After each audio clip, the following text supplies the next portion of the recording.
Good evening, ladies and gentlemen, and welcome to the high banks of Talladega Superspeedway for tonight's running of the Full Throttle Sim Racing Points Truck Series here on Full Throttle Television. My name is Brady Hanna. With me in the booth, Richie Coy. And Richie, here we are. The high speeds, high stakes racing here at Talladega is sure to put on an exciting event here tonight for the truckers here in the Sim Racing Points Truck Series. Yeah, we're at the longest track here on the schedule. We're at Talladega Super Speedway, where we're going to see 3 wide, 2 wide definitely, but a good chance that we'll see 3, maybe even 4 wide tonight. I was going to say I wouldn't rule out 4 wide here tonight as well. The racing is intense, it's action-packed, pack racing, drafting, and these trucks always put on a great show every week. I look forward for about the same here tonight for these guys. Looking at our race analysis here, a track description. 2.5 miles, 2.66 to be exact, around this fast super speedway. A bunch of drafting. It's going to be nose to tail racing for sure. We're going to have a stage break at lap 20, racing for 200 miles here around this Talladega Super Speedway. Always a fun track to watch. It can be intense and exciting in the truck as well. But I mean, if the drivers could see what we see in the broadcast, I think they would kind of freak out a little bit more.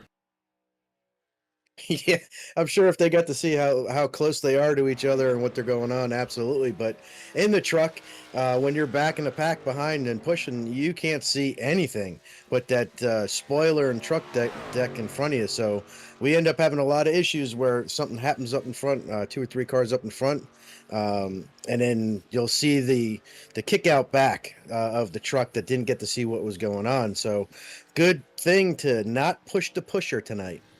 Speaking of looking back, let's look back at last week's race at Darlington Raceway. Brett Gardner getting it done there in the 00. Second win of the season. Justin Gann right there behind him. Jonathan Atkins right there with him as well. Great race we saw last week at Darlington. This is going to be nothing like Darlington, but you could see some of the same guys having success tonight. But tonight, though, I feel like it's going to be about teamwork. You got to have friends out there. You got to have help. These trucks are very drafty. You're going to have some help. So we'll see somebody like Justin Gann maybe get his teammate Ginnikin up there with him, helping him push. Jonathan Atkins looking for help. You know, those guys always looking to have a good run here. Yeah, teamwork makes the dream work, but if you're a single car team, your objective is to break up the teams and make them work with you, which may or may not work to your advantage. But yeah, definitely want to get some teamwork. The guys with lots of guys on their team do have a bit of an advantage, but it's Talladega and anything can happen. We're looking at our schedule. Talladega, kind of the halfway point. Once we finish tonight, we'll be halfway through the 2026 A season. And then we head off to Rockingham, which should be a lot of fun. I'm looking forward to getting back to Rockingham. The new paved job there on the service. It should be a lot of fun. Got the short track of Bristol, which is exciting as well. Then you have Kansas, which is always a great race. There's a lot of good races coming up in the next couple of weeks, and I'm sure those guys are looking forward to getting to some of these short tracks and maybe away from Talladega after tonight. Yeah, you got to be careful what you wish for, but I am super excited to see Rockingham with the new pavement. I can't wait to see it. That's what always was one of my favorite tracks, and honestly, it's such a neat layout. I love the unique tracks, and Rockingham's really cool. Yeah, and looking at points, we'll look at the points right quick. Brett Gardner leading the points right now, our winner from last week. But look, only, what is that, 3 points? A difference between Nick Moreau and Brett Gardner. We got a fight on our hands up front. Jonathan Atkins waiting in the wings as well. And any falters by the guys up front, it's going to bring everybody right back together as tight as these points are packed.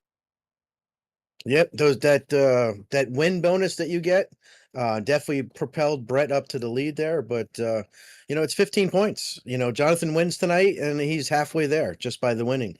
So yeah, anything can happen still. It's definitely a unique advantage. It's not winning you're in anymore, but win and you get extra points. Yeah, win and yeah, get a little bonus there at the end for sure. These guys are going to be looking to add to that tonight. Talladega, talking about Talladega, this is one of those tracks where you see first-time winners a lot here. Anybody, if you're in it, you can win it on the last lap here at Talladega. We've seen it so many times. I've been privy to that before. The seas just part. There's a wreck happens. You're running 16th. The next thing you know, you're winning the race. I'm not sure. I know I was looking through the stats on FTSR.net, and one of our series, we have like 17 races at Talladega, and we have 17 different winners. That We sounds do not about have a right. repeated.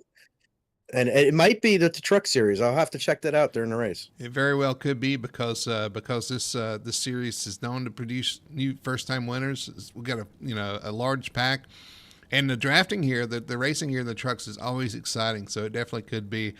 But qualifying is finished up. We're going to throw it over to our starting lineup and get things kicked off here for the Talladega 200 for the Sim Racing Points Truck Series. Starting on pole tonight for the Talladega 200, it's going to be that 15, Nicholas Moreau in his Toyota. He's going to lead them to green here from P1. On the outside of the front row is going to be the 42. That is Kyle Milliken, looking for a strong run. Always good on these super speedways. He'll be a factor here tonight. The 8 of Brian Bliss, great qualifying run for him. Is going to start P3 on the field for Chevrolet, and beside him is going to be the 13. That is Aaron Satcher in his Speed Demon Esports Chevrolet. Starting P5, that is the 89 of Chris Gore, the Toyota there for Elevated Esports. And Clark Ginnikin going to start in the 6th spot in the number 27. His teammate, Justin Gann, going to start a row back. He's going to start in 7th position in the number 3 Chevrolet. Beside him is going to be the 28. That is Casey McMullen. Starting P9, the number 48. That is J.C. Evans out here for Jace Motorsports in 10th spot. And rounding out your top 10, the 87 of Christopher Harrison. Starting 11th spot is going to be the number 32. That is Austin Denmore, and newcomer to the league there. And then Derek Catt in the number 29 will start beside him in 12th. 13th spot, we have Jonathan Atkins in his new number 1 number. Outside row will be Robert Malikian in the 16. And then we have Marshall Johnson in the number 9 truck will start 15th. And the Simon Magnan in the 16 will start, in the 46 will start 16th. David Nestor rolls off 17th in the 36 with Alex Murphy to his outside in 18th. Shad Curran in the number 12 will takes the 19th spot with Martin Garreau in the 50 and 20th. Chad Lang will start 21st with Brett Gardner to his outside, our points leader. Tony Solari in the 11 will roll off 23rd with Fred Moreau to his outside 24th. Ryan Chapman 25th. Michael Thwaite 26th. Joshua O'Connor 27th. Ted Poland 28th. Tanner Tomasi 29th. Eric Driggins 30th. And we got Michael Blackner rolling off P31 with Joseph Burgess rolling off 32nd. Now we do have a few starting for pit road. As a matter of fact, on the grid we had an issue. Aaron Satcher looks like he's going to at least be starting for the pits if he didn't completely drops to the end of the field. Ryan Chapman coming from the rear, Ted Pullen coming from the rear as well. So those guys are going to be coming up from the back of the pack here. Should be fun I to watch. I wasn't paying attention. What happened? Because I do see that the caution lap, there's a caution lap that was extended here. You were saying that Aaron Satcher had an issue? I think, yeah, it looks like the 13 is Satcher is either on pit road or he dropped, one or the other. Everybody else just getting in place here. Ryan Chapman, Ted Pullen dropping to the rear. I think they're just going to take an extra lap to get everybody in place that needs to be there. I tell you what, Richie, the clouds have kind of rolled in here too. That's going to change at least the appearance of the track. I'm not sure that it matters much as far as handling in these trucks at Talladega, but it definitely is going to be a little bit different here. The clouds rolled in, overcast conditions here. Yeah, in practice it was like sunny and beautiful out, and the track was over 100 degrees. Now that we're going here to the race here, we're down to about 92 degrees on the track temperature. So cloud cover definitely making a cooling off the track, which should make for some pretty fast times. I tell you what, Nicholas Moreau rolling off P1 here at the Super Speedways. I wasn't really, I was kind of surprised, to be honest with you. I know Kyle Milken is one of the Super Speedway aces. He works a lot on getting all the speed out of his truck, starting P2, but Moreau's starting up front. I know we kind of see it at some of the other tracks, but Super Speedways has not been his forte. Yeah, I was a little surprised over that too. I bet you actually, if we talk to him later, he'll tell us the same thing, that he he was surprised. But Elevated Esports usually has been the dominant team here lately on an FTSR on the super speedway. So Kyle Milken's up there, but he needs his buddies. He needs his team. A couple of other storylines looking for our points leader, Brett Gardner. He is kind of deep in the field, starting 20th position back here. That's one to watch. He's got a slim points lead over Justin Gann. Gann starting in the top 10. He's going to have to take care of this truck. All these guys, everybody kind of holds their breath as they come to Talladega because anything can happen, and when it happens, it's usually pretty big. Yeah, and it's always the worst when you come in as a points leader because everybody, you're looking about everybody because you don't want to ding the truck up. You just want to get out of here with a decent finish and some points. So everybody is your enemy when you're here as a points leader. And of course, we'll be watching those guys starting in the rear. We know Ryan Chapman can be very aggressive in his moves and able to make moves through the pack and get towards the front. We'll see if he can do anything starting from 30th after taking that EOL penalty here tonight. So we'll watch him work through the field as well as the 99 of Ted Pull and see if they can make any moves here early on and try to get some stage points as we race to lap 20. And pace car's off. Here we go. Pace car's off. They roll into the restart zone. Nicholas Moreau leading them down. Kyle Milken second. Green flag flies. And we are off and racing here at Talladega. And like normal, this is the one track that the leader gets to restart, and you don't want to get that big jump. You want that guy locked to your back bumper as they are 2x2, which is what we're going to see a lot of tonight. Yeah, how many times we've seen the drivers take off from the front row. You get down the backstretch, you're in no man's land. They just drive by you either side. Yeah, and that's why I'm saying, and actually is Kyle Milken actually drafts his way past Nicholas there for the lead, drops to the bottom, puts Ginnigan to the outside. Yeah, Kyle's going to drop to the bottom. Ginnigan now leading that outside lane with help from Casey McMullen out there in the 28.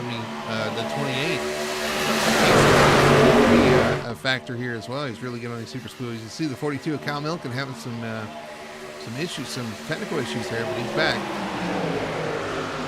Yeah, actually, Casey, another one that I'm shocked that actually qualified up front because he usually likes to hang around in the back and wait to the very end. But here he is pushing the 27. It's a little bit main clear. 27 comes down. 28 now leading the outside lane. That's right. So Ginnigan going to clear down, going to lead that inside line. Casey McMullen takes over as the engine on that train on the outside lane. Yeah, we already got a couple guys that are laying back here, so we tend to have two different types of strategy here. Those that go to the front and try to run up there all night, and those that hang around in the back and then just try to show up for the end and miss all the big ones. I used to be one of those guys that like to hang around in the back, but unfortunately with these stage points up for grabs, you can't really. You can do it, but you're going to miss out on possible points. Now, if you find yourself outside the top 10 with like 2 laps to go on the stage, you might decide to drop back because you know it's going to get spicy up front. Everybody fighting for their stage points. Yeah, and it's so frustrating too because you're like, I'm running fourth, right? Because you're fourth on the bottom line, but then you cross the line and you're actually eighth because you got the 4 guys on the outside, and if you go 3 wide, which I expect to see at the end of the stage, you could be 12th. I mean, you're like, I'm 4th, not 12th. Come on, man. Yeah, it's very frustrating. You could be right there with the leader. If you're 3 wide like that, yeah, like you said, you can be 3 rows back and be out of the stage points, and you're like, well, I can see the leader. He's right there. Yeah, it's so frustrating. Oh man, you're just riding there, man. You're like, let's go, and it's definitely a different style of racing. As Nick Moreau pops up to the outside to lead that outside lane. It is a game of inches for sure. Even racing like that, it's a game of inches either way. I mean, as far as coming to the line or making a mistake, one small mistake, just missing it by an inch can cause major calamity here, and we hope to avoid that. But we always talk about the big one when we come to Talladega, and it's always a risk. Yeah, absolutely. Because, like you said, game of inches. It's a game of millimeters. It definitely, one small, tiny, itty bitty mistake can compound and gather up a lot of cars. But we're not hoping for that tonight. We're hoping for a nice, clean race. It looks like we might have some 3 wide action back there with the 09 of Tanner Tomasi and Ryan Chapman making it 3 wide. Yeah, Tanner Tomasi looking to the outside there, trying to go somewhere, but there are only 2 trucks, and so far not really able to make much ground up as there's nobody up there with them, just two of them, and they're not even really that close together either. Yeah, Tanner. So Tanner, I think, started that like 4 trucks back, and he actually was able to make up about 4 spots up there, but he's kind of stalled out. He needs Ryan to get contact. Yeah, he's into the wall there. He tried to side draft that truck beside him, and I think the truck beside him tried to do the same. They got really close together there. Well, that did put Ryan Chapman right on his bumper, so maybe that may actually end up working for him. Boy, they're getting a little squirrely there on the bottom lane. You always see the checkups on the bottom coming into turn 3. You know, everybody kind of accordions, stretches out through the corner 1 and 2, and then they all kind of come together at the entrance of 3. As you see some of the other drivers starting to look up to the top and try to lead that train on the outside of the 3 wide. Looks like Jonathan Atkins popped up there.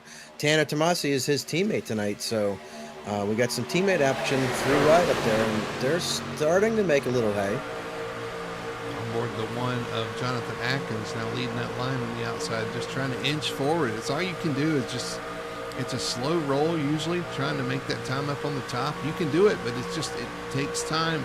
And as the inside lanes accordion, that's where you make your moves.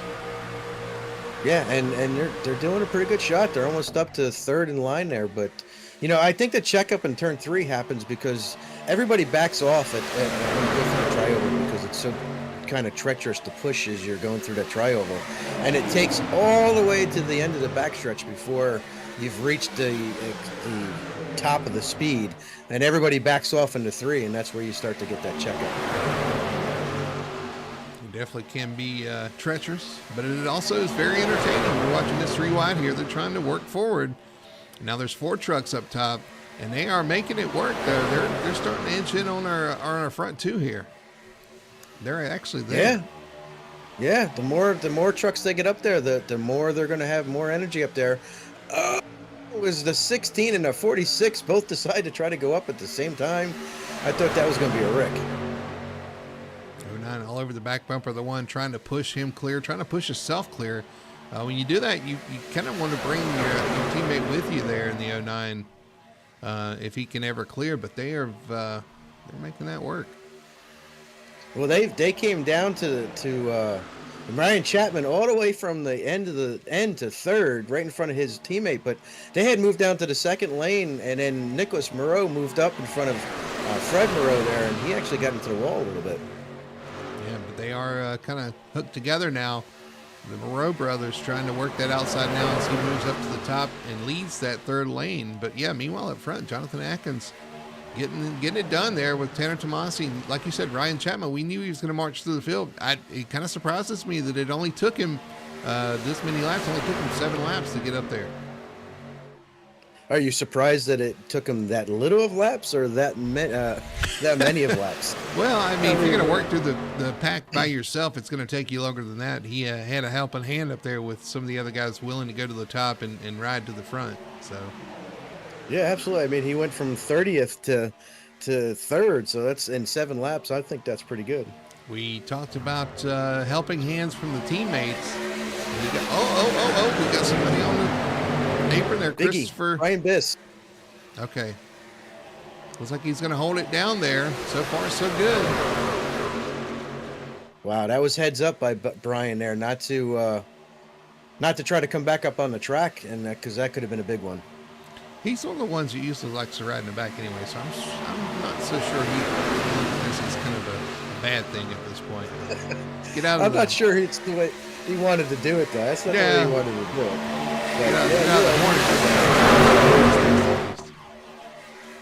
So the field is kind of broken up a little bit here. We got the bottom lane's good. The middle lane is now turning into the 3rd. I'm not sure what's going on, but there's trucks everywhere. Yeah, and I'm surprised Ryan Chapman went to the middle there, and his teammate didn't go with him. Kyle Milliken's still on the bottom, 3rd in line on the bottom there. Communication, or maybe just more comfortable up off the bottom, not sure. I don't know, but now that Ryan and Casey have checked up, and what lane are they in there? In the middle lane. Now Ginnikin and Christopher Harrison hop up to the outside, or to the middle anyway. I'm kind of surprised to see the spacing that we see right now. Everybody's going to come back together. That issue with Brian there kind of spaced things out, but everybody's starting to get back together and get that momentum built back up. Here comes that outside lane. Clark Ginnigan leading it. Christopher Harrison pushing. They're going to be even side by side as they head off into one. Yeah, we're down to under the single digits before we get to the stage here, so it should start to ramp back up again as all the bottom lane and the middle lane are definitely all caught up, and now we got the outside lane forming again. Look at that snarling group of trucks coming off turn 2 there. 2, 3 wide back there in the middle. Ginnigan to the bottom. He's going to lead that inside lane. Leave Chris Harrison out there with help from, who's that behind him?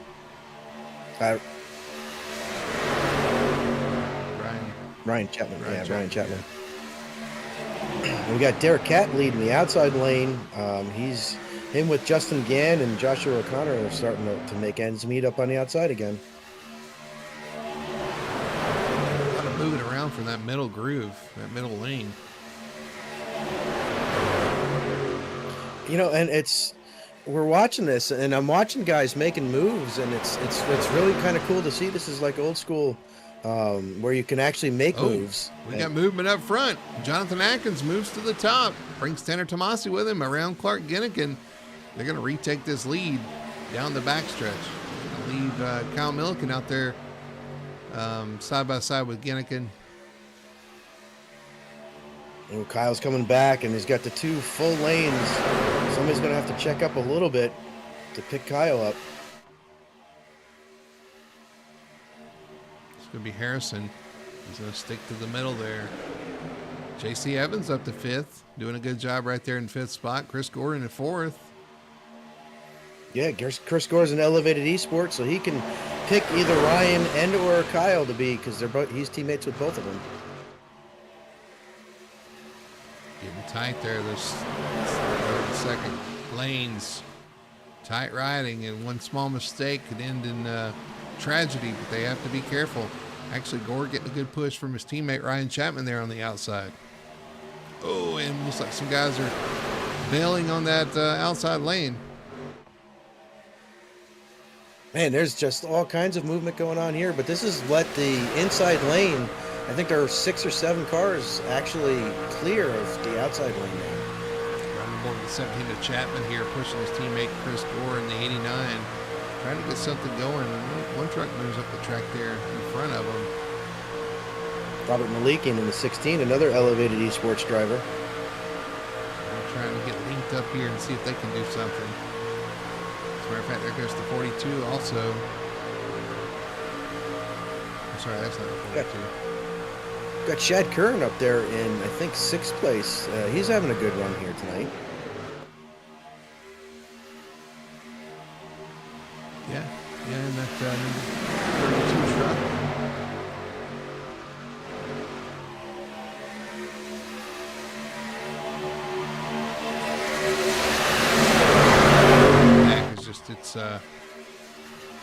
It's a little nerve-wracking, you know, to ride in the middle of the pack. You got to worry about checkups in front of you. You got to worry about if you do have to check up, not getting run in from behind. It can be a hard day's work there in the middle of the pack. Yeah, and you got no visual cue in front of you if you're running a guy behind in front of you, and yeah, it's definitely very stressful. And all you're doing is just trying to get your truck to go just a little bit faster. We've already got about 3 trucks that have dropped out of this pack back there. Maybe not a bad move. If you got help, you can kind of ride around there. No risk of losing a lap before the end of this stage. Again, we only have 6 laps going left till we get to the stage break on lap 20. Yeah, what you're doing is betting on not or being able to slow down when the big one happens, and then you can get some free spaces. Yeah, I've done that before. I've done that before, and then what happens is you get checked up, the guy behind you doesn't see it, and then you get running from behind, and you're like, all that work just to miss a wreck, just to get, you know. Yeah, absolutely. It's definitely, I mean, it's a chance, unfortunately, you take to do that type of a strategy. So, all right, we got an outside lane rolling here. The Malikian in the Kellogg's truck, I think. 16. Colorful truck there. Trying to take the lead from Jonathan Atkins side by side as they enter 3. He's got help behind him. He's got a couple of teammates. We talked about it. Chris Gore, Ryan Chapman, 1, 2, 3 on that outside lane. Yep, and we got 2 teammates leading the bottom lane there. We got 3 teammates trying to take it away on the top. So it's all a matter of who could push and who can keep the temperature down there for the second place truck. Again, coming in, Jonathan Atkins looking for a little boost on his points. Trying to get in there with the top 2 there. He's a few points behind of the top 2 and trying to capitalize here tonight, maybe get in that points battle conversation. Well, I think he's kind of there, but yeah, he's 29 points out. A win will cut that in half for sure.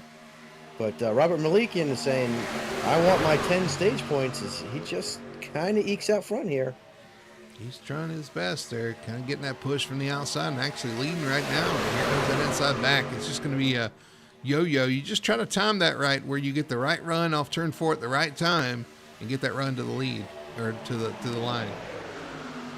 And now we got the third lane forming again. So I think by the time we get to the stage, we're going to be 3 by 3 here. 17 laps in the books, 3 laps to the stage. Who's going to take it? Derek Catt leading the outside lane with Kyle Milliken pushing him. Got one guy bailing out. That's the 9 of Marshall Johnson. I think he's seen enough. He's employing that strategy I was talking about. If you're not going to get to the top 10, just save the truck. Just save it. So now you got the 16 and the 89. Almost made it clear, but I guess because Ryan didn't make it clear, they didn't want to leave their teammate, so they stayed in the middle lane. Yeah, well, I mean, if it's working for them, why do anything different? They are making that middle lane roll. And the 2 of them kind of pushed out to the lead there. The 16, now they're going to move down. They said they've seen enough. The 16 of Robert Malikian and Chris Gore take the lead on the bottom there. But here comes Derek Catt from the high side to the middle. Dude, they're just flopping all over the place. But all this juggling has, that was a close one. But all this juggling has definitely kind of messed up the order here. But Jonathan and Tanner move up to the middle now. A lot of moving around. And also remember, if the caution comes out before lap 20, we are within that 5-lap window. That will end the stage. So you definitely want to be leading from here on out if you can make that happen. Leading or at least moving to the front before the caution comes out. But I think Tanner had overheated his truck a little bit too early, and that's why the middle lane was able to move out. But now he's right dead pushing the 1. They're back on it, moving to that outside lane, that center lane there. Him and the 09 of Tomasi making moves. It's going to be a dead heat of who could push the longest. This is the last lap of the stage. Coming around to see the green and white checkered flag. Who's going to get those points? It's a big push from the middle as Tomasi's pushing Jonathan Atkins way out there. They're going to clear and take to the bottom. They did. I didn't think they were going to be able to clear, but they were able to clear. Here comes Ginnikin up top. Yeah, Ginnikin. Big head of steam. He follows those guys down trying to get that side draft. Got Derek Catt behind him. Here they come to the line. Who's it going to be between Jonathan Atkins and Clark Ginnikin? Side by side to the line. Big push from the 29. Derek Catt. It looks like it's going to be Clark Ginnikin taking the win. Wow. Oh, man, that's crazy. What a finish to the stage. And everybody made it. Everybody survives. That was a nice job. So, yeah, Clark Ginnikin, 0.040 over Jonathan Atkins. 0.063 over Derek Catt there for the finish. So, Tanner Tomasi 4th, Justin Gann 5th, Robert Malikian 6th, Ryan Chapman 7th, Chris Gore 8th, Kyle Milliken 9th, and Joshua O'Connor rounds out the top 10. Awesome job by the 27. Great pushing from Derek Catt as well. This is one of those situations where you're going to have to send a fruit basket to that number 29 for that help. Thank you very much. I'll take this stage win. Ginnikin, your winner. A fruit basket. All right. Yeah. I didn't know we were in a fruit basket. I mean, a Victor Fuel Pack maybe. Hey, there you go.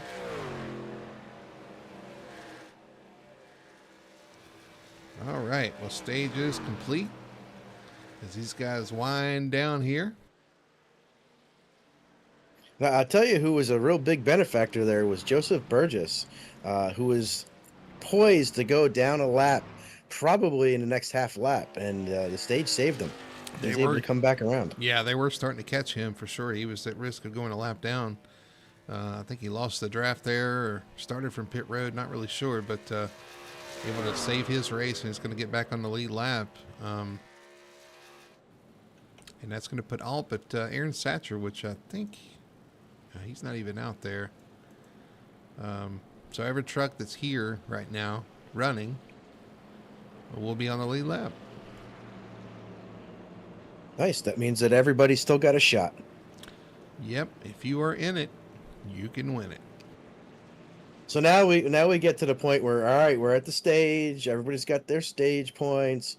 We got how many laps to go now? We got Well, 54. we're at lap 22.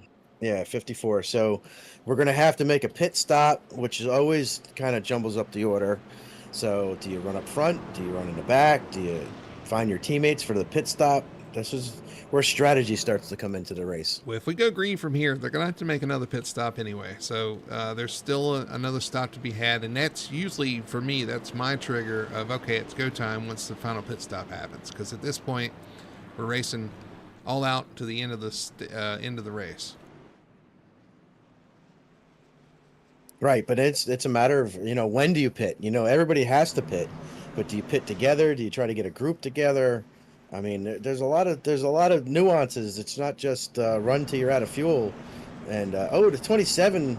Oh no, he didn't. All right, I thought the 27 slid through his pit, the camera angle I had, but it was a little bit off on my camera angle. But so anyway, so it's a matter of whether or not you where you pit, how you pit, whether you guys pit and get linked back up again.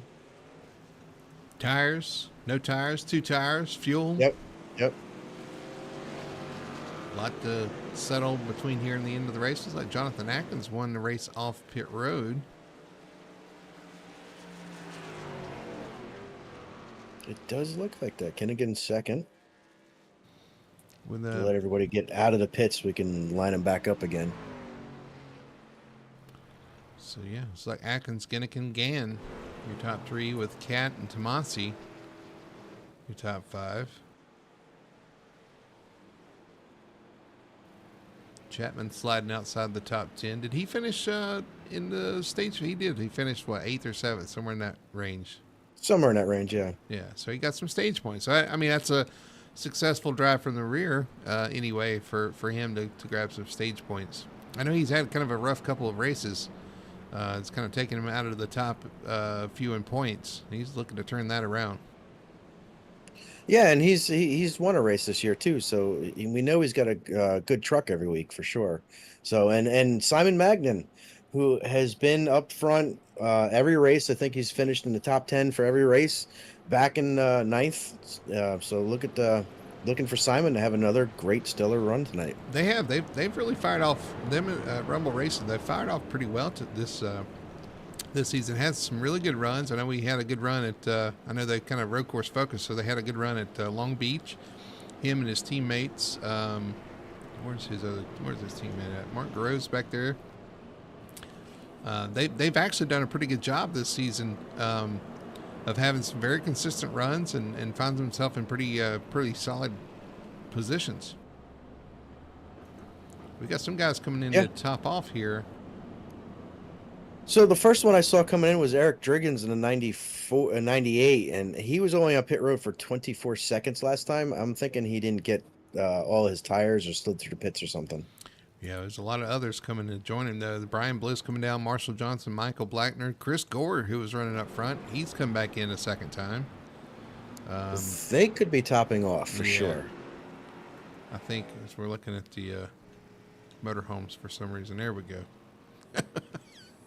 I get that shot, especially on pit road. I get that shot on pit road, and I'm like, I can't see anything. Don't want to be spying on inside anybody's motorhome there. Well, they should have the shades drawn at least anyway. So got a couple. We got Tony's mom in chat We got Ryan Chapman's mom in chat too, both rooting on their drivers. But if you're out there, feel free to send us something in chat. Send us something. As I say that, Donnie Batiste pops in. Preferably Tanner, a message. Sorry, go ahead. Donnie Batiste puts in Tanner wreck anyone yet? No, not yet. He actually pushed Jonathan. He's been he's been pushing Jonathan. I'm a little concerned because if he wrecks somebody, it's going to be Jonathan off his front nose. So I'm sure Jonathan's not going to be so thrilled about that. So far, so good though. It's worked out well. And just so everybody knows, Donnie is actually one of their teammates as well. So he's just poking fun at Tanner. Well, sometimes the truth hurts. Well, I mean, it's not like some arbitrary guy coming in, like, "Hey, did this dude wreck anybody yet?" No, it's a teammate. You know, it's not. It's family type tough love. It has been some really good racing so far. A lot of good pushing, but so far so good. It's been solid and consistent, predictable. And everybody survived so far. We'll see if we can survive to the end. The pace car pulls off. We're going to pull into the restart zone here. See these guys restart. Jonathan Atkins up front. Clark Genneken, your stage winner on the outside of the front rows. They enter the restart zone, waiting for the green. There it flies, and away we go. And as we were coming by pit road, the 9 of Marshall Johnson peeled off and went down pit road. But got Jonathan Atkins, and Clark comes down, so he's going to be pushing Jonathan. We got his teammate Justin Gann behind him, with Jonathan's teammate of Tanner Tomasi behind him. I bet we see the 27 and 3 move up to go around the 1 at some point. I tell you what, well, you know, if you do, you know where the 09's going too. So you're learning that as you go through the race. All right, who's working together, who's going to help me, who's not, who's going to go with me, who's not. And it's, like I said, it's a team sport out there. I got to give a shout out though to the 29 Derek Cat. That big push to Clark Genneken to win that stage. Derek's had his ups and downs this season as well, but having a good run so far was a great push. It's got to feel good to be running up front and he actually was the one that decided the stage winner there. So kudos to him. Yeah, absolutely. Apparently he's getting a fruit basket. Yeah. Not from us, but from Clark. Yeah, let Genneken know what kind of fruit you like. So Tanner Tomasi jumps up top to try to get to lead that middle lane with Robert Malikian and Simon Magnan behind him. Tomasi getting that push on the outside of Gann. Trying to inch forward. We're on board with the 09 and Tomasi here. Slowly he rolls, inch by inch. Does Jonathan go up and hop on his nose? I tell you what, they're being real patient, and I see on board with Robert Malikian. There he goes. He's going to give him a little push into the corner, but not on the back bumper like we've seen at the end of the stage. These guys know when to hold them and when to fold them. Oh, you did not just say that. I was trying to think whether or not I wanted to say that, but I did.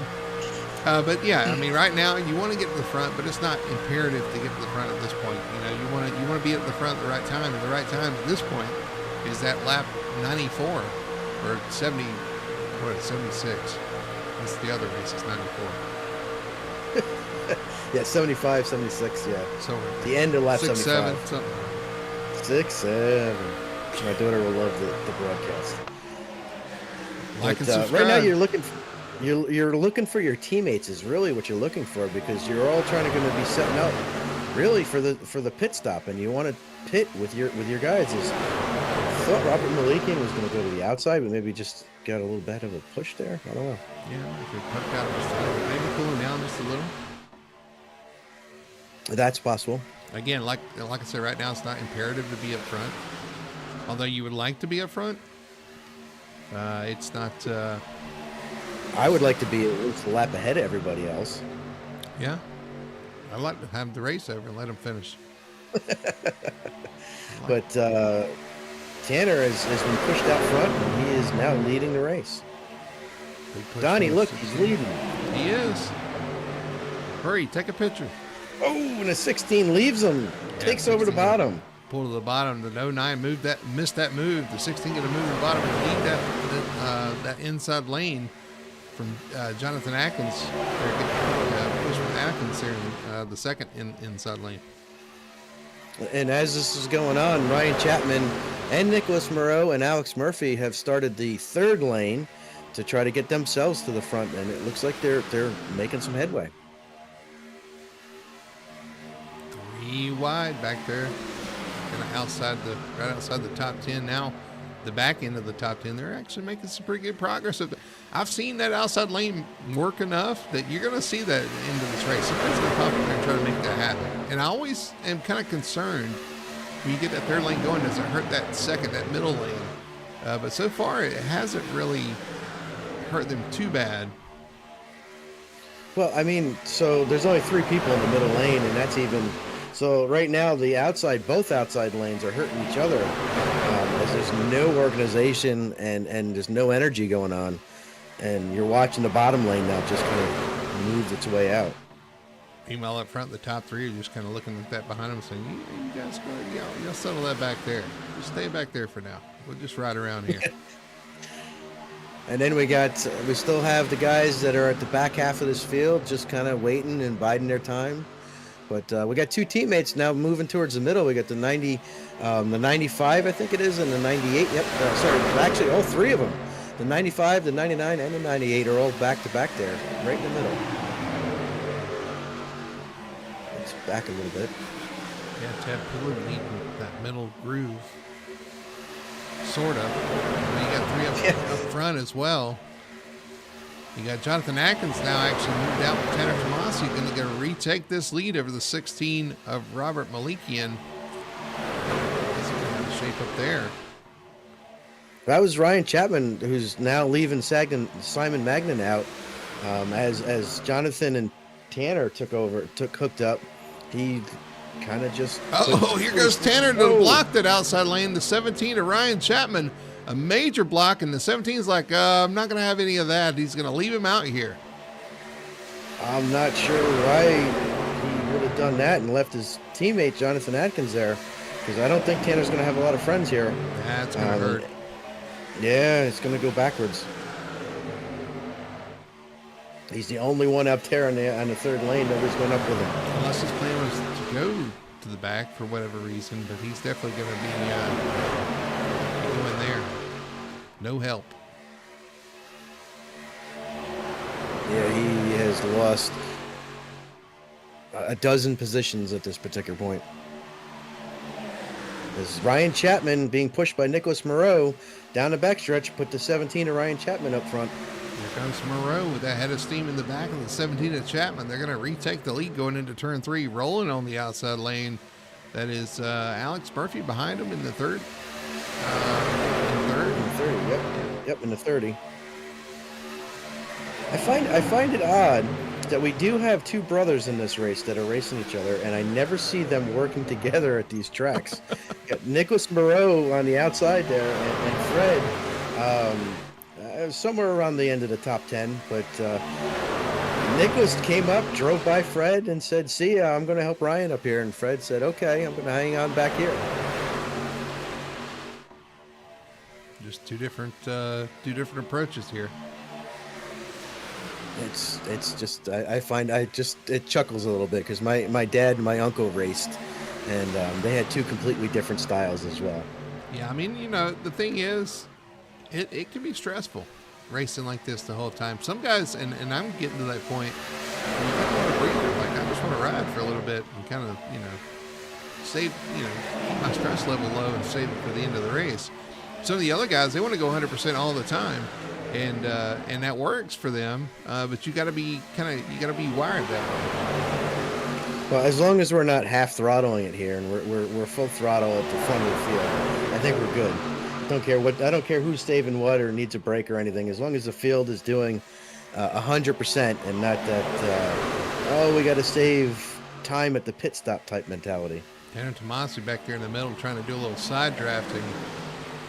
Getting a little dicey back there, getting very close. Almost look like he's trying to make it 4 wide.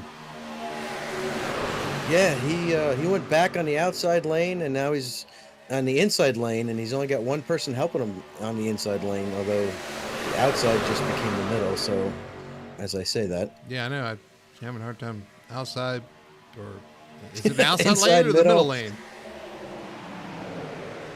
Oh, he just popped back up. He was at so that he was second in the middle lane. The middle, the outside lane came to the middle. And now he's popped up to the third lane again. So lots of moves going on, and I think most of them are being done by the 09. You know, the 09 and Tomasi reminds me of a couple of Cup drivers, and one of them being Mr. Action himself, the 77 Carson Hocevar in the Cup Series, but also an early Kyle Busch. You've seen Kyle Busch make some moves like he's making early on in his career. He wasn't very popular then, and I'm sure some of the drivers probably feel that way, but he was exciting and fun to watch, and he's just kind of cutting through the field here. Well, don't say that in front of in front of Brian Bliss, because he's a huge Kyle Busch fan, and you guys that might be grounds for fisticuffs with Fighting Mr. words? Bliss. Yeah. Yeah, Well, he does like his Kyle Busch. let's see what packs we got going. Look at this main pack here. Do we have anybody kind of broken off from this? Or is everybody here? Everybody's here for the most part. Everybody except but for Marshall. Marshall. Yeah, Marshall. Like I said, he rolled down pit road when they came to the start. I don't know if he had a penalty or whatnot, but he's the only one that looks like it's off the pack. Well, Nicholas Moreau now taking the lead with the help from Alex Murphy in the 30. Couple of Canadians working together there. Getting that outside rolling. It's going to push the 15 to the lead. Yep, and we got Kyle Milliken, who's a little loose with Tanner behind him, and now he's disappeared and came back again. Nicholas didn't go down like Ryan did. I think he's going to bring his buddy with him. You got me here. Come with me, you know? Fellow countrymen. Yeah, yeah. I'm not your guy, pal. South Park But, reference. Yes, South Park, absolutely. But yeah, we got two Canadians up top working together here. We got Ryan Chapman, Jonathan Atkins on the bottom. See what happens. And I didn't check. Do we know what the fuel mileage is for the trucks here? When do you think we're going to expect pit stops? I'd have to look. I'd say 35 to 40, but let me look and verify that. Sounds about right. So they went back at lap 22, 23. So 35 would be what, 57? So lap 57-ish. It's my educated math guess. Talladega, 34.6 is what I got down. Now, that'll vary depending on where you are in the draft, but it's right around 35 Right, yeah. laps. Right, so that puts us right around lap 57. Ooh, what a hit. Oh, there's a wreck. The 50 is around. You got a wreck back there trying to get to it. Got a parking lot. Caution is out. Mark Guru, Chris Gore involved. Joshua Burgess, a lot of cars involved in this one. Sounds like Tony Solari was involved as well. All righty, well, we were just talking fuel. We got 38 laps left. It's going to be close from here.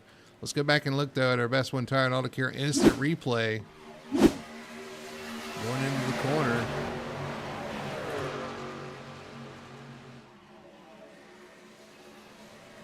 I'd like to back that up and see if we can get a better view of that. Yeah, it's the cameras are working against me too. It's hard to get a push to the 09 of Tanner Tomasi. Kind of backs him up, gets him up the track, and then they're almost four wide right there. There's just not enough room for that. Into the quarter panel, and around he goes, a push from behind. teammate on teammate. It's not what you want. So yeah, it looks like Tanner popped out of line coming out of turn two. He popped out of line, went to the outside, and the double zero did not go with him. And the 50 and the 46 came with a head of steam down the backstretch. And yeah, there was just nowhere for the 50 to go. Checked up and check up, and it was on from there. Chad Lane, he gets through, gets tagged. Does he keep it going? Yes, he goes through the grass, saves it. He was right there too. That's a pretty good save for him. He was sideways. Driggins here. He was back towards the back there. Let's see if he works his way through. Oh, we had a truck go upside down. Did you see that? 75 of Fred Moreau. I did not see that initial. I see it now on the replay here. We're on board with him in a minute. This is Joseph Burgess on board the 60. He's right in front of him. Unfortunately, noses into the 46 there and comes across the track.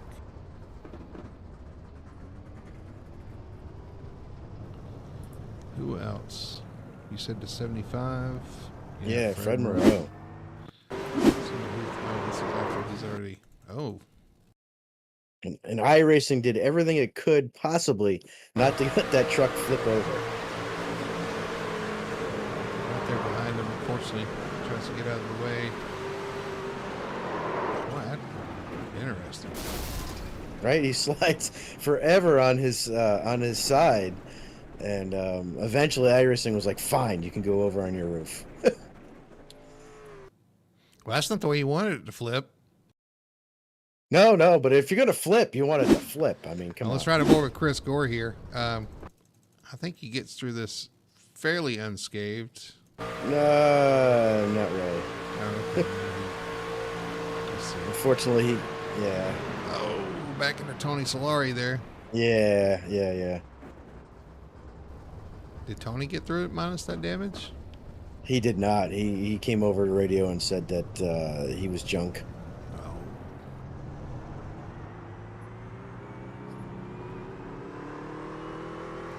Which is an absolute. It's a shame because he was one of the ones I think that was riding around the back, looking not to get into the drive into the wreck, and then, like I said, that's the sometimes that happens.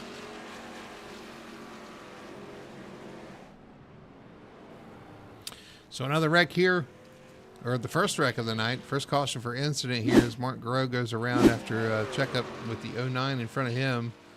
46 contact his teammate, contact from behind, spins him around, and it's on from there. Unfortunately, a lot of guys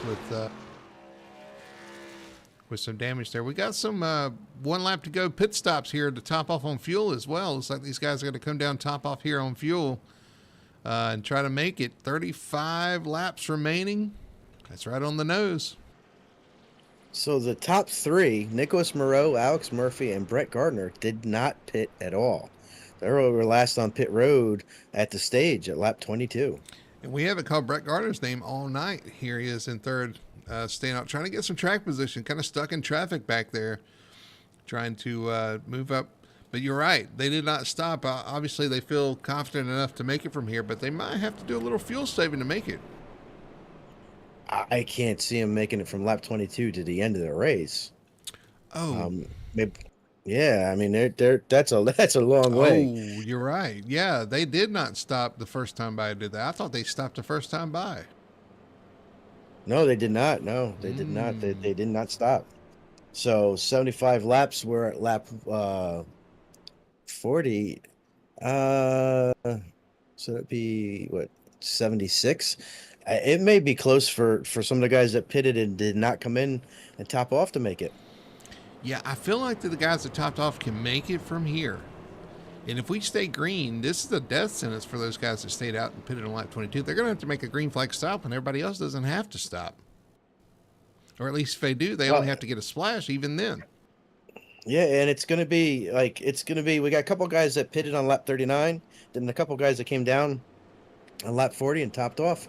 Yeah, I mean, you're going to get, I don't know, it's an interesting call. We'll see what happens. You're also going to have a really long inside line too, because everybody Yeah, I was just looking at that. everybody came down to top off, so everybody's in one single file line. It's like the old restarts here. Yeah, we got three lanes of double file, and everybody else is single file. That's Yeah, pretty funny. somebody's driving up here. Tony Solari. Green flag flies, so I don't really know.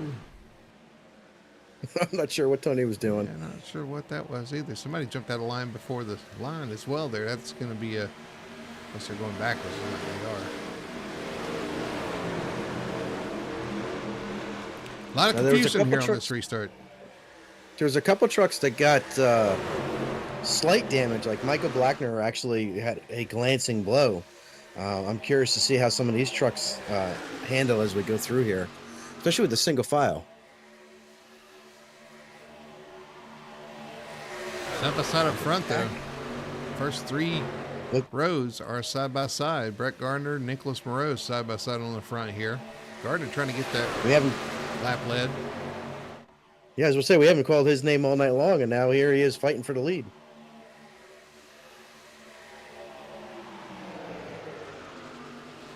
Trying to think, we got a little bit of that single file restart has broken the field up quite a bit. Got somebody flashing in and out there. Is that Jonathan Atkins on the number 1 truck? Flashing a good bit back there. He needs to change his batteries. Yeah.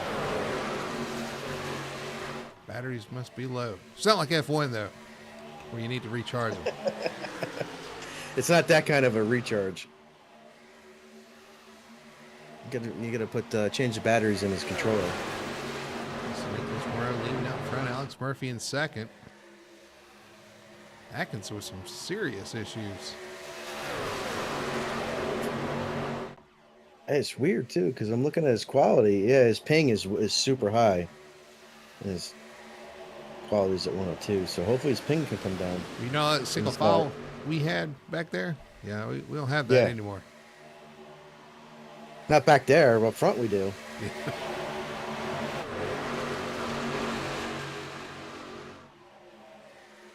In fact, actually, Atkins is getting the first thing I've ever seen where somebody's actually getting a maybe taken out of the race until conditions change message. Did he get sent to the pits? Not that I've seen. Maybe he did. I don't see him in the pits. I don't see him on track either. He might have got a "my internet's too bad to continue" message. That's possible.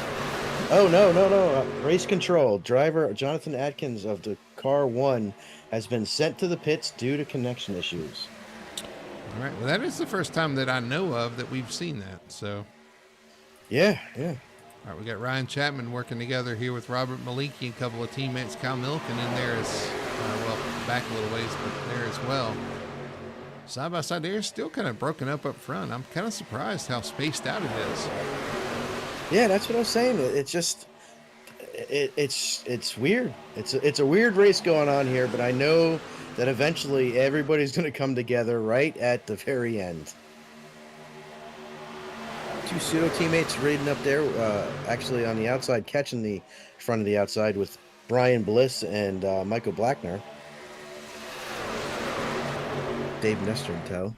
Some new names in the mix here. Dave Nestor, Michael Blackton, Brian Bliss. He started up front but dropped to the rear, maybe involuntarily, but not really sure. But Involuntarily. Dropped to the apron in turn 1, maybe with a little bump. Things definitely look like they've definitely calmed down here, as the middle lane is working. I don't know, it's kind of weird, but we'll roll with it. That's for sure.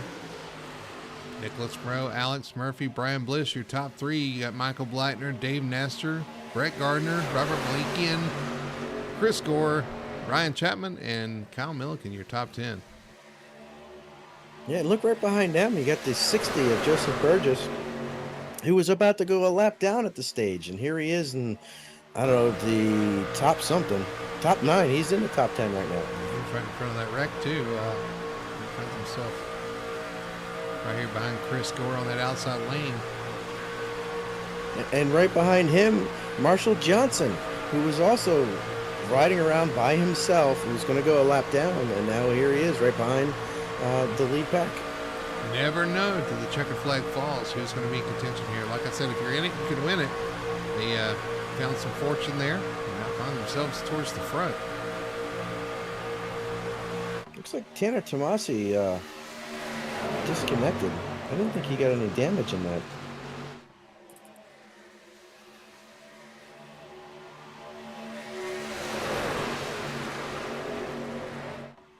Yeah, he just pulled off last lap.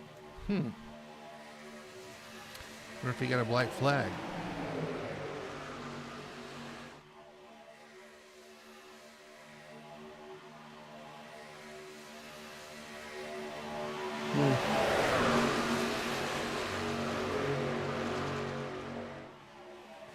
All right, so where are we? We're back up front.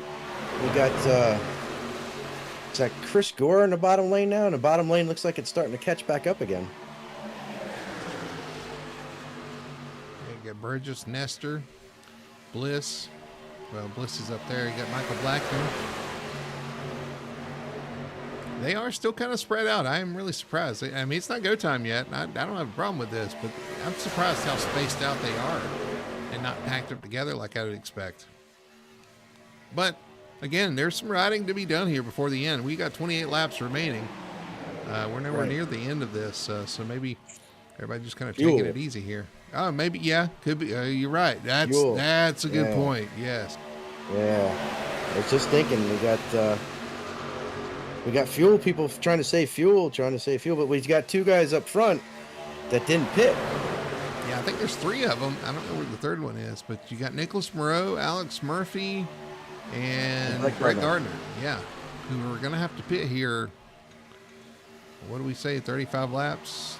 Pit on 22. I originally said, like lap 57 I would expect them to come in. So they had a couple laps of caution, so maybe lap 60, 61. But Nicholas is leading. He's using all the fuel he could possibly get. Yeah. Well, I mean, what are you going to do at this point? You're not going to save enough anyway. Might as well get out here and make it look good. Hopefully they can get to the bottom at some point. I think they're hoping for a call. I mean, I know they're hoping for a caution. If it goes green here, like I said, they're going to be in the world of hurt either way. Well, what they need to do is make sure that the three of them actually come down pit road together. True. And more importantly, leave pit road together. Because that's the important one, is when you guys get back together and linked up. The sooner you can do that, the less time you lose to the pack, and then you hope for a caution. Catching the 46 of Mack, and he pulls to the inside there, going to get off the track and give those guys all the racing room. Gentlemanly move by him. Hate to see those guys get taken out. We were talking about how great of a season they were having and everything, and both of them in the same wreck together. That's not good. That's some bad luck. Yeah, and Simon, like I said, this is going to be his first race out of the top 10 all season long, so that streak comes to an end today. But I'm sure he'll pick it back up again at Rockingham next week. This is one of those tracks where, sometimes things are kind of out of your control too. When you get swept up in a wreck like that, if you're not involved in the initial contact for the wreck, you sometimes can kind of just put that behind you and be like, you know what, it's Talladega, it's racing luck, I was in the wrong place at the wrong time. It is what it is, super speedway racing. So, hopefully they can put that behind them and continue their charge and continue their great season they've got going on. Yeah, you can't take too much to heart here at Talladega because, like you said, there's a lot that goes on that's not within your control. I mean, their teammate Alex Murphy is right up here, though. I mean, that's as far as the team goes. I'm sure everybody's kind of cheering him on now at this point, as Murphy's right in second spot, right there behind the 15 of Nicholas Moreau. And while we're yapping over here, the 8 of Brian Bliss and the 22 of Michael Blackner moved down to the bottom row, and they're looking to try to fight for this lead. Yep, hooked up there on the bottom. 22 gives him a big push down the straightaway there, trying to get him up there. But that outside lane's got some momentum. They're actually going to pull a little bit on those guys. Looks like the 8 maybe got a little out of shape coming off of turn 2. Well, we got teammates versus countrymen.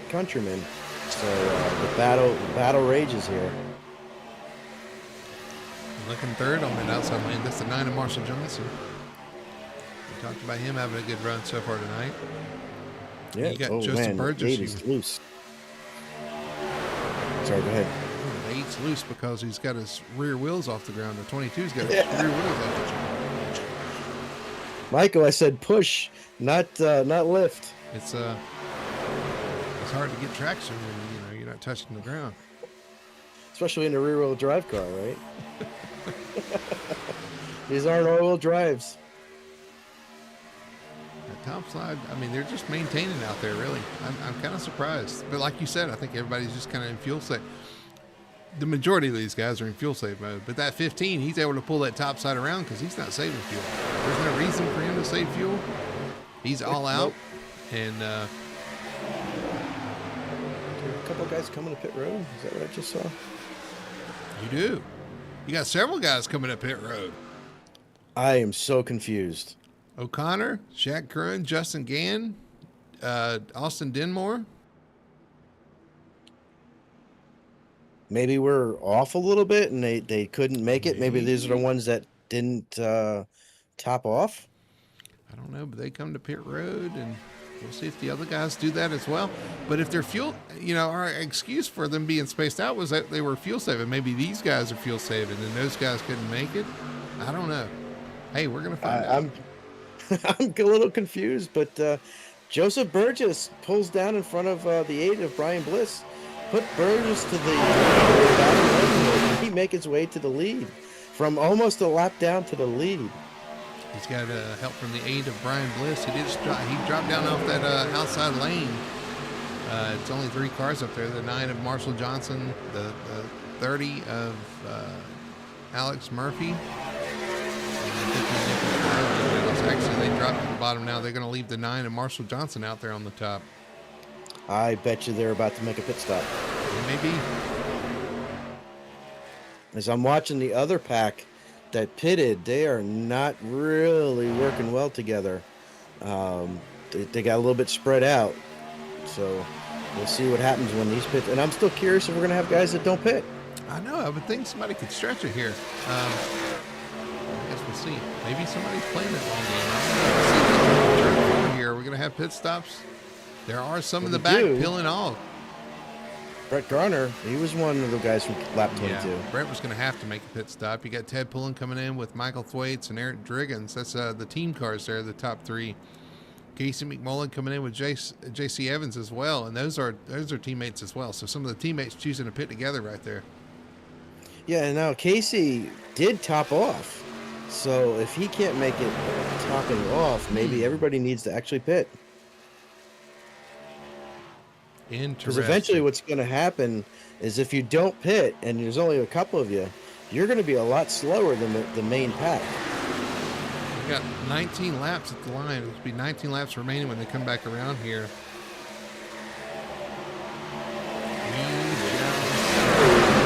Sorry. He's going to... Oh. Pit right in front of the leaders. Leaders are coming in.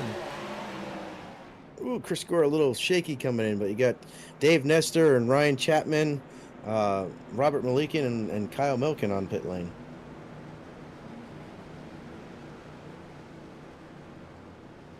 So that leaves Joseph Burgess to the point with Brian Bliss, Michael Blackner, and Marshall Johnson. Yep. Actually, Joseph Burgess is going to pull to the outside, at least, yeah, the 3, the 8, the 9, and the 22. It's an unusual move. I mean, you just gave up the lead, man. Yeah, he got his lap led. And here comes 3 of those 4. All right, so they are going to have to make pit stops. Here 4 comes Marshall Johnson. He's hot in there. Is he going to get it slowed down? I think so. He picked up a spot. All right, so everybody had to pit, apparently. Okay, well, that clears that up. I'm glad we're right on top of it. I thought for sure somebody could make it, but I guess not. I thought so, too, because, 35 laps. I mean, it was close because it was, I think we went back to green exactly at 35 laps. So it turns out that Could've move stayed. for those guys to stay out up front, that wasn't a bad move at all for the 15, for the 00. For those guys that stayed out that did not pit under that caution, because everybody had to pit anyway. You got track position for free, and everybody pitted. And we'll see where they come out. Looks like Justin Gann might be leading by the time we get to the end, with Austin Demore and Clark Ginnigan. Yep, there's 3 lined up pretty good there. Here comes Marshall Johnson, Michael Blackner coming out trying to tag along there right behind them, trying to get up to speed. And there's a whole host of trucks behind them lined up. So I think we're going to be coming back together here shortly, unless that three truck tango there up front can do something, make some magic here and stay out front here. Now they pitted on lap 53, so they pitted early and got hooked up early, and you could see the distance that they made up on the rest of the people that were not formed up as good as they were. So yeah, a little spread out. Ryan Chapman going to go around the 2 trucks coming out off pit road and try to catch those top 3. Justin Gann, Austin. Yeah, we'll have to ask him about his name. Demore. That's what I'm going with. And Clark Ginnigan, yeah. A couple of 3 teammates working that perfectly coming off pit road. Finds himself 1, 2, 3. Are they all Speed Demon? Because I know the 32 is Speed Demon.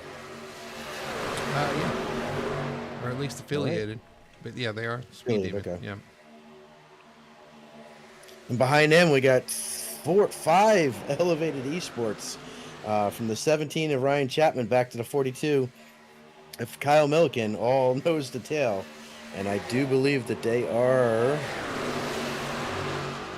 closing in on the lead pack. They're going to eat them up. They're going to eat them alive. This is a huge pack back there behind them. When they get in that draft, they're going to pull right or left, and they're just going to go right by them, I believe. They're going to have a head of steam. Unless they do what they just did, which was separate.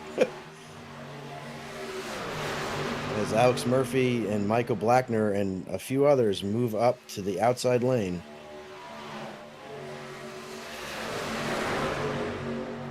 But yeah, I do think they are going to catch them.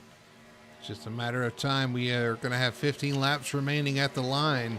Justin Gann, your leader. Austin Demar, the second. And Clark Ginnigan third. But the snarling pack here, catching them back here behind them. Led by Ryan Chapman. And that lap, the front 3 were just as fast as the pack. Ooh. So the pack gained nothing. The distance from Ryan Chapman to Clark Ginnigan is 1.5 seconds. 1.5 seconds between those 2. They're going to have to work together to try to cut that down. Once they get in draft range, it'll be a different story. But right now, they are outside the draft. Yeah, with these trucks, you can get a good draft, but you need to be within about a second. I am really impressed by those 3 trucks up front able to make that time. They're actually pulling away from this group. That's what I'm seeing. By how much this time? Almost 0.3. It's 1.75. So 2.5 tenths that lap that they pulled away. That outside lane is sucking the energy out of this group. But they also are not as, it doesn't look like they're as disciplined as that front 3. The front 3 are pushing really, really good. That is amazing. And those guys are doing a well of a job up front to maintain that gap. And actually just continue to pull away. It's almost, it is 2 seconds off turn 4. 2 seconds. 2 seconds between Ryan Chapman and Clark Ginnigan. So they've pulled away even farther. And now they moved up to try to draft off of a lap car in front of them. Or lap cars. No, lap cars, sorry. There's 2 of them. It was 2 of them. But you're right. That group back there is not organized enough to make a run. That's got to be so frustrating to see those guys just driving away as 3 trucks. And here you have this big group of cars battling for third on back. And, people are going to start getting impatient back here, too, and that's just going to make it even worse. But they are losing chunks of time. Yep. I did not have that on my bingo card that guys would pit early and form up and take off. But I do think the pack might have closed in a little bit this lap, maybe a tenth or two. We'll see as they cross the line here. They're gonna have to do I got 1.8. Yeah, they're going to have to do a little more work to close that in. 1.8 at the line. Let's see what it is next time by. They get a little squirrely back there behind them. If they can get into that 1.2-ish, they'll catch them quick. But if they don't do it, I mean, it's they got to run single file. They got to stay tucked up underneath each other, and there's a lot of wiggles going on with the second pack. Not so much with the first pack. No, very organized for the top three. Justin Gann, Austin DeMar, Clark Gennican, very, very uniform, very organized. Just got to watch those engine temps, make sure not to blow that up. But they're doing a good job. See Ryan Chapman back there in fourth. And you can see him. You're out there on track, you can see him. Yes, you can. All right. It's and you're like, just... Go ahead. I was going to say it's 1.85. Yeah, 1.85 that time. So I don't remember what I said before. Short-term memory. And you're in your truck trying to push your gas pedal even harder than you were, but it's not going to make any difference. Brett needs to get moving, says Gary Gardner. That might be late on that one, but yeah, a little bit. But yeah, Brett is mired back in this particular pack. I think he's running 16th right now. Yep. Which that goes to that frustration. You're like, I am just as fast. I was just leading this thing, and here I am in 16th. Remember, Brett had to take a lot more fuel than these other guys. So to stick with this pack, he's done a pretty good job. But he had to fill his up more than some of these other guys to get to the. Well, I know you got to take the same amount of fuel to the end. So I always think that, but that's not the case. Actually, and Nicholas Moreau, we haven't reported on this yet, but Nicholas Moreau's not in this pack. He's back in 24th with Casey McMullen and stuff. So definitely, yeah, not a good round of pit stops there. We have a couple packs going on. Brian Bliss also kind of by himself with Joseph Burgess. Those two trucks together on an island by themselves, and then everybody else is in this big pack except for the three that lead. See if we can get an update. 2.3 seconds. Wow, they lost a ton that time. I did with today's draft package. I didn't think we would see this. Mightier than the multi, but 3/10 that last lap they lost. So David is beating Goliath right now. Yeah, and doing it mightily too. The pen is mightier than the sword. We have 9 laps left here. They've run out of time, and apparently have run out of steam here. They ran out of time. They ran out of fuel. They ran out of steam. I just hope they don't run out of patience. That's the only thing right now I think that can stand between the top three and the top three is a late race yellow coming out. Hate to say it, trying not to do any commentator courses. 67 laps down, 8 laps complete. Go ahead. Well, we're getting down to it. I just want to see them, race for the win here. The guys up front did a heck of a strategy call, pitting early, pitting together, sticking together, and it's working out for them. They are doing a great job sticking right there together. Gann, DeMar, Yennekin, nose to tail. Just maintaining that speed. I'm still curious if Alex Murphy in that outside lane laid back and got to the end of the pack, if the pack would catch.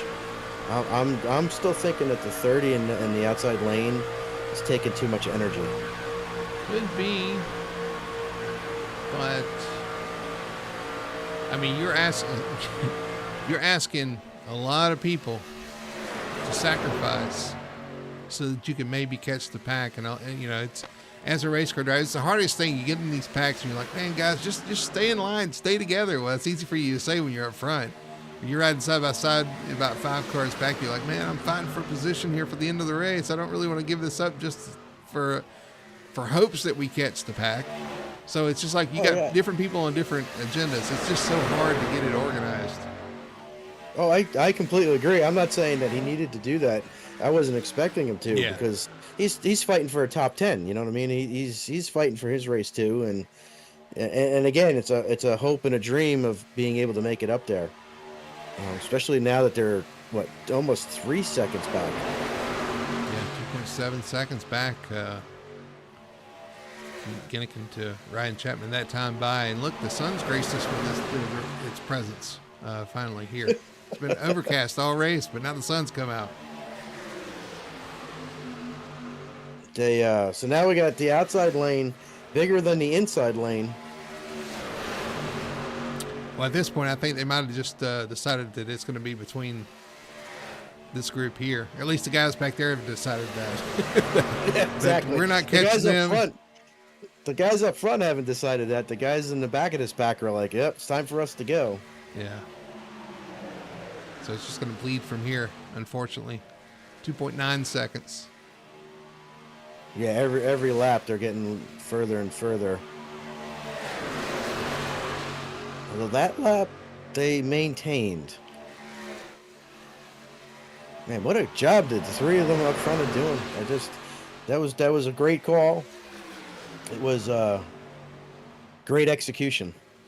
What about Gann, too, out there? He's looking like he's going to be... Oh, he's starting to flash. I shouldn't have talked about him. But he's looking for... What is this? His second win of the... Is it second win of the season? First win of the season. I would think it's the second win of the season. Yeah, I think there's like been one multi-winner in the truck. Yeah, looking to get in this points discussion a little bit deeper here. Going to vault towards the top. You talked about with that win, the win bonus. That's going to give him a points bonus here if he can pull this one off. 4 laps remaining to get it done. And right now they're still right around 3 seconds. But I tell you that the cyber attack, the Cyber Raptor. Sorry, I don't want to.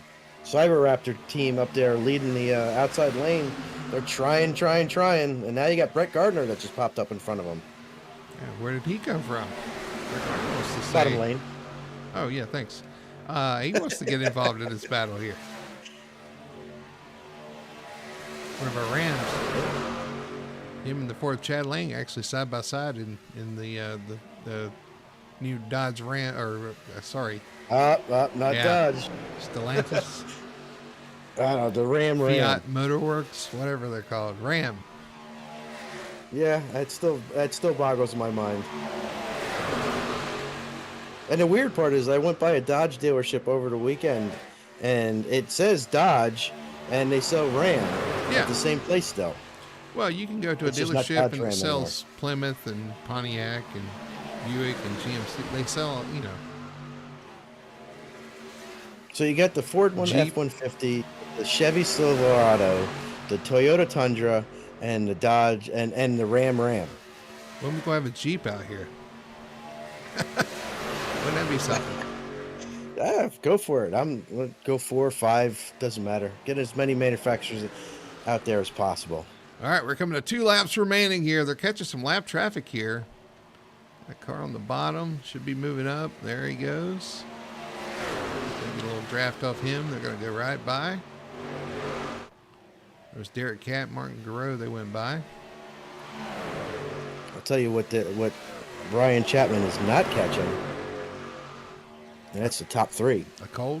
Oh. No, he might have caught a cold. All right, well, it's going to be a battle back here for these guys. Settle it for 3rd on back, but that's our 4th on back there. That's what they're going to be fighting for. We're going to see if those guys up front make a move here. We're going to come off turn 4. They're going to come around, and they're going to see the white flag. 1 lap left here at Talladega. A wild one, a weird one here. With those pit stops kind of splitting things up, the top three have pulled away, have skunked the field. Here's the white flag. 1 lap to go. Yeah, do they settle it coming out of 4, or do they push each other to the checker flag? They got plenty of room, so they can definitely fight it out here. I say let's try for a 3-wide battle here to the line. Ginnigan moved up a little bit. Looking around. DeMar's going to give him a good push down the backstretch. Is he going to back off of him into turn 3? We've seen that move before. Oh, we got him a little loose. Ooh, don't wreck it, guys. You're in good position. Don't wreck it yet. DeMar pushing him out. Is he going to look out of turn 4 here? He's going to stay right behind him through here. 27 pulls out. Now DeMar pulls out. It is going to be 3 wide coming to the line. Who's going to win this one? DeMar with a run. 27 gives him a push. Who wins? 32. Austin DeMar takes home the win here tonight at Talladega. Clark Ginnigan in second. And Justin Gann, the leader there on the white flag, finishes in third. I knew it was going to come down to what the 32 did, depending on when he went, if he went, and definitely waited to the very last minute.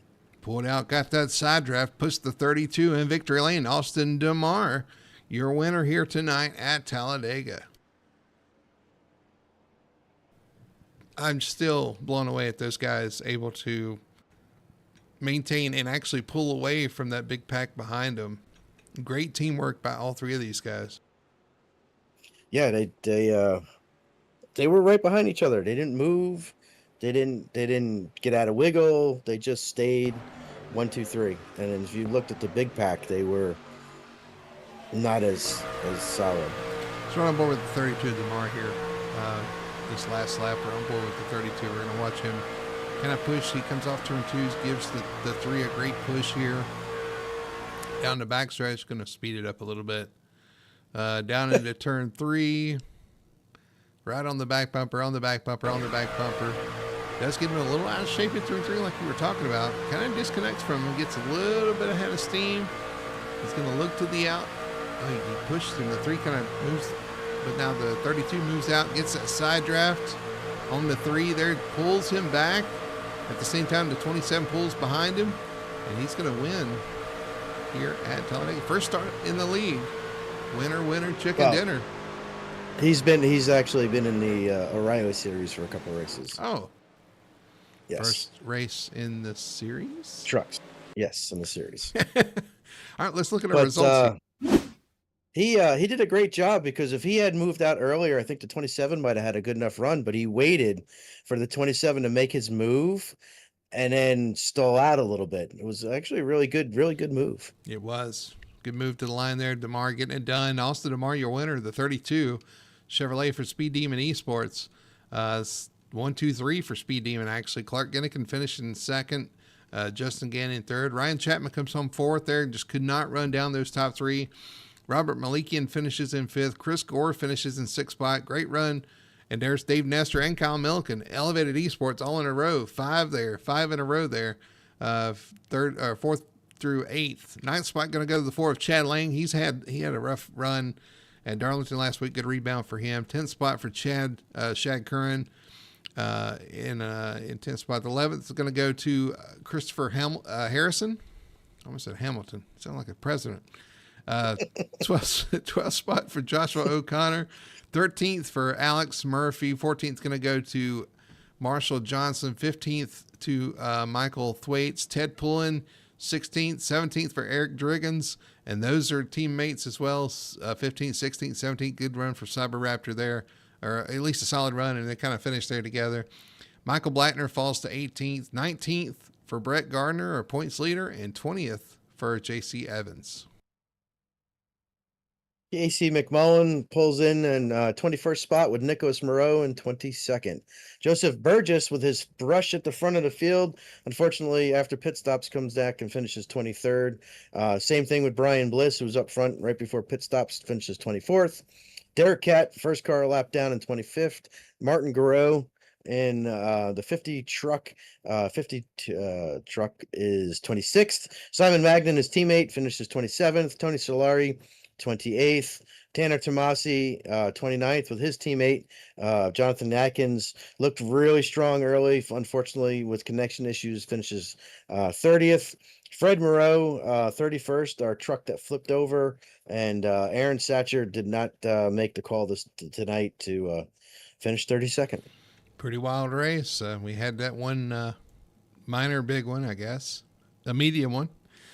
With a truck that did flip over, though. We did have one on this roof there. But at the end of the day, very exciting finish between teammates, and Aaron DeMar in his first starting trucks gets the win. Well, we're going to take a quick commercial break. When we come back, we'll talk to our top 3 finishers and see what they have to say about this race here tonight at Talladega Superspeedway. We'll be right back. Racing isn't easy, but experiencing it is. iRacing puts you in the driver's seat with the industry's leading sim racing game. Drive on laser scan replicas of the greatest racing circuits from around the world. Go head to head against other drivers chosen by skill-based matchmaking to ensure competitive racing at every level. Compete across all your favorite series. In officially licensed cars, engineered to deliver the most accurate driving experience possible.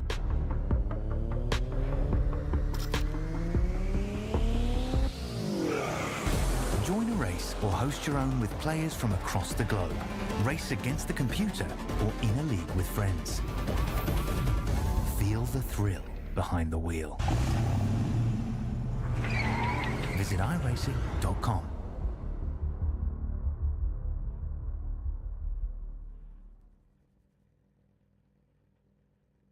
We are Best One. The best tires. The best customer service. The best automotive service. The best team. And the best customers. You see, Best One isn't just our name, it's who we are. Since 1948, Best One has been delivering quality and dependable tires and full-service automotive care to our customers. Best One, selling tires, serving people. We are Best One.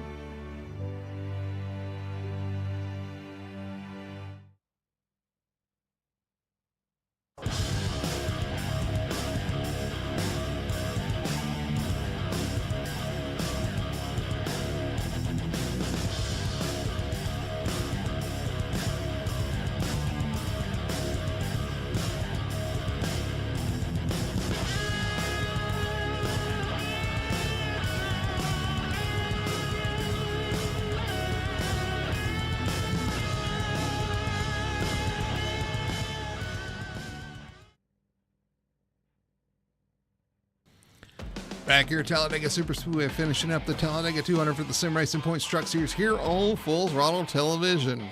We're going to kick it over to our post-race show. Sorry, that's a little aggressive, wasn't it?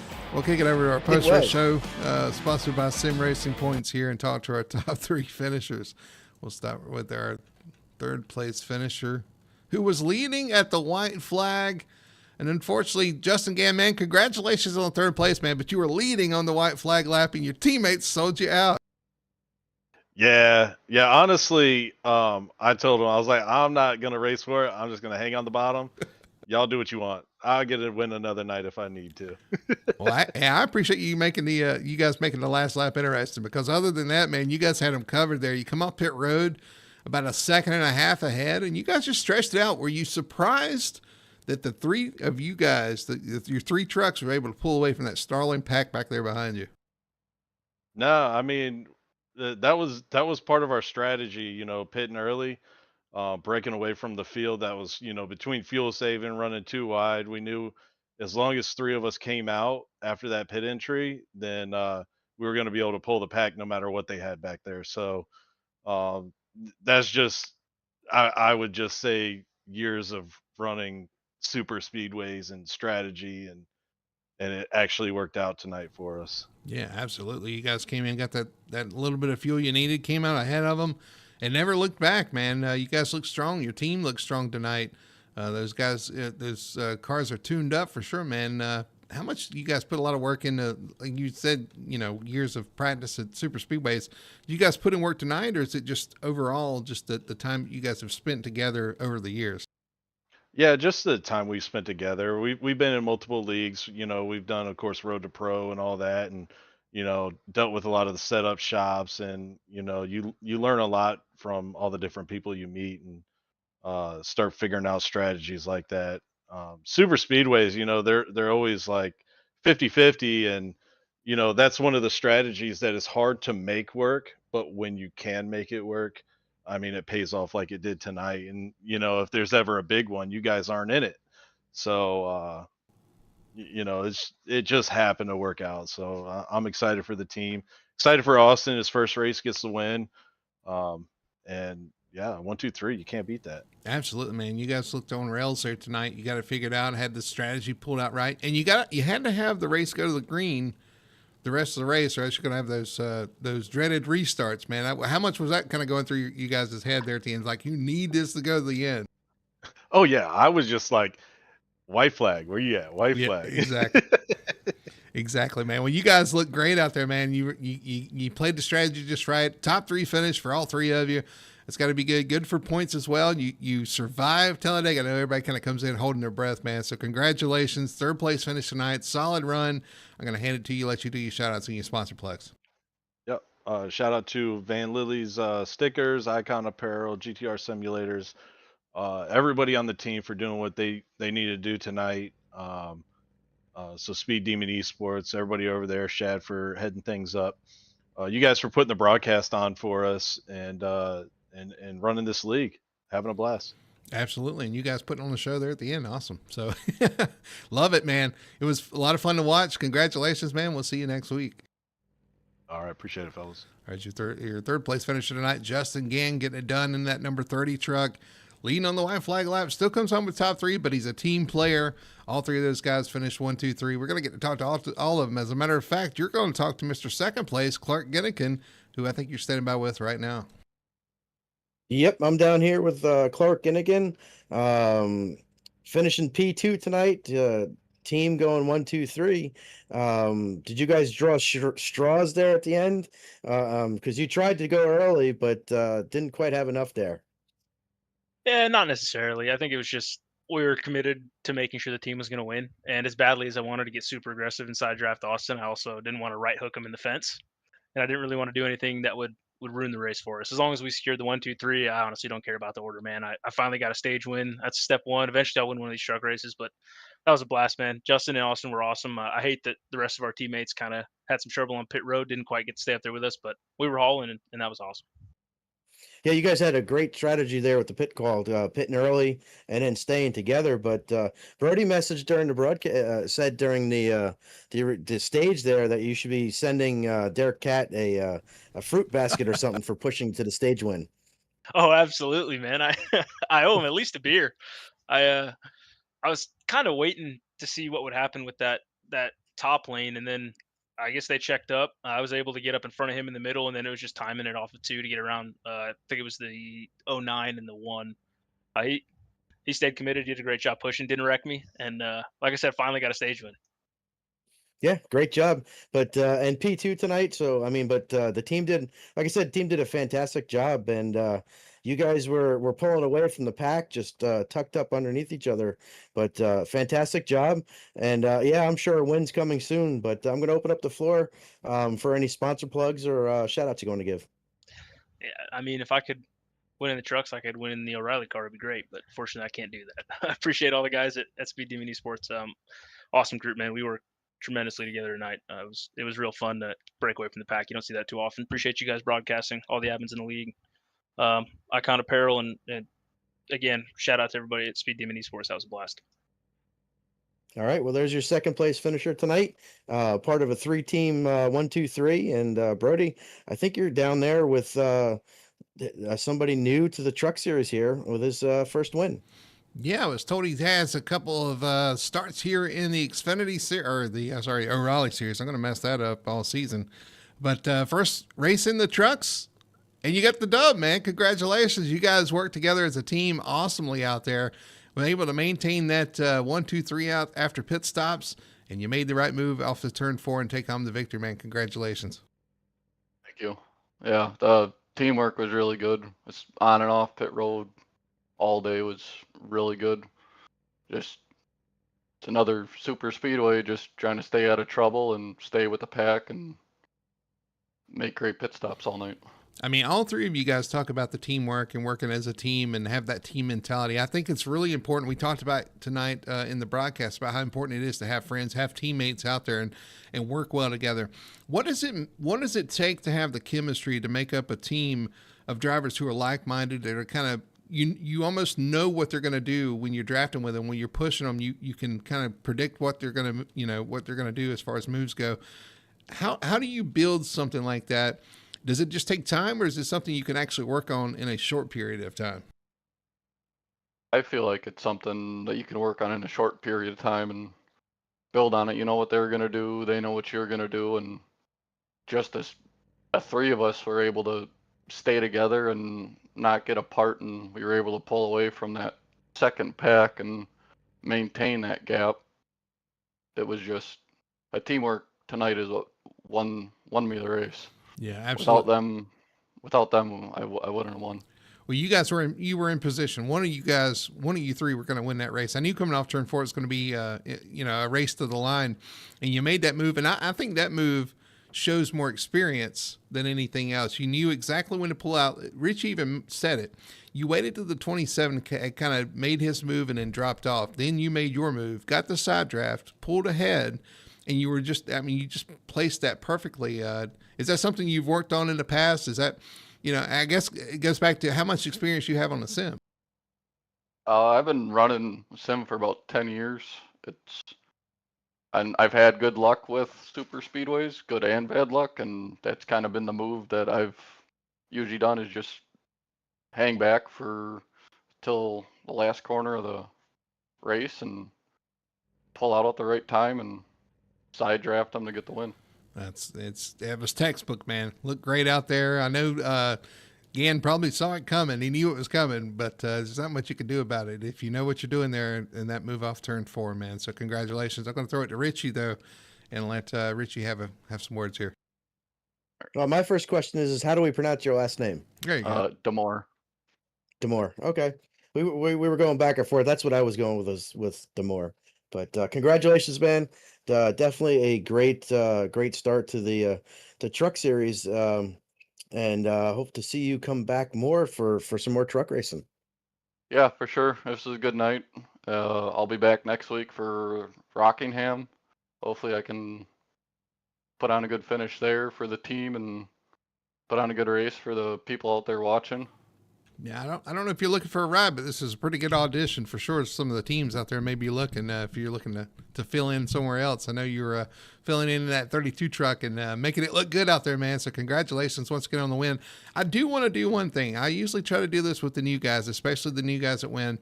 Tell us a little bit about yourself, your background, where you're from. We already know you used to have 10 years on the sim. Kind of give us a background of who Austin DeMar is. So I live up in Wisconsin, about southeastern. I've been a part of racing in real life for 15 years now, doing short track stuff. My local track is Slinger Super Speedway, which is about 10 minutes away from my house. I run heavy equipment and do concrete full-time as a full-time job. And all the sim racing is my hobby. I do it 3 nights a week, and it's what I enjoy.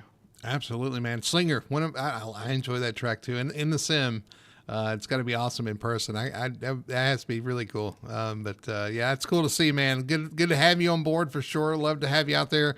Again, 1 start, 1 win. You're batting 100. I don't know if you want to come back next week. Maybe just hang on to that record. I'm just kidding. But, man, hey, that's awesome. Great win tonight. We'll see you next week at Rockingham. I'm going to let you do your shout-outs and sponsor plug those. The floor is yours.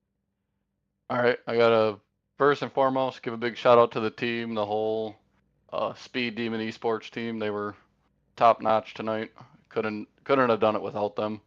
Got to thank Victor Designs, Van Lily Stickers, and you guys for putting on the race. Awesome job, man. Again, an awesome win tonight. Love to see it. And we'll see you next week at Rockham. See if you can go 2 for 2. Yep, I'm gonna try. All right. Here's your winner tonight, Austin Demore, getting it done here in that number 32 truck. Richie, you put on that team. Talk about teamwork, man. They all were just happy to be able to work together and one of them win. And that is the team mentality that it takes to win here at Talladega. Yeah, absolutely. And I said at the beginning of the broadcast, teamwork makes the dream work, and it certainly did tonight. And we have another first time winner in the truck series here at Talladega. And I was a little off. We have 2 people with multiple wins and a whole slew of people in the truck series that have 1 win. Yeah, we do. A lot of winners out there. We'll see who can win next week. Rockingham Speedway next Wednesday night, 9 p.m. for the Sim Racing Points Truck Series. You do not want to miss it. That's going to be a fun one. I love that track. That is a very unique track. It's going to challenge the drivers, but it's going to put on a heck of a show out there, I got a feeling. So I'm looking forward to it. You definitely want to tune in next Wednesday, 9 p.m. right here on Full Throttle Television. Well, that's going to do it for us here at Talladega Superspeedway. Another first-time winner, Austin DeMar, gets it done here for Speed Demon Esports in the number 32 and takes home the victory. For Richie Coy, and my name is Brody Hanna, for everybody at Full Throttle Sim Racing and Full Throttle Television, we hope you guys enjoyed it, and we'll see you next week at Rockingham.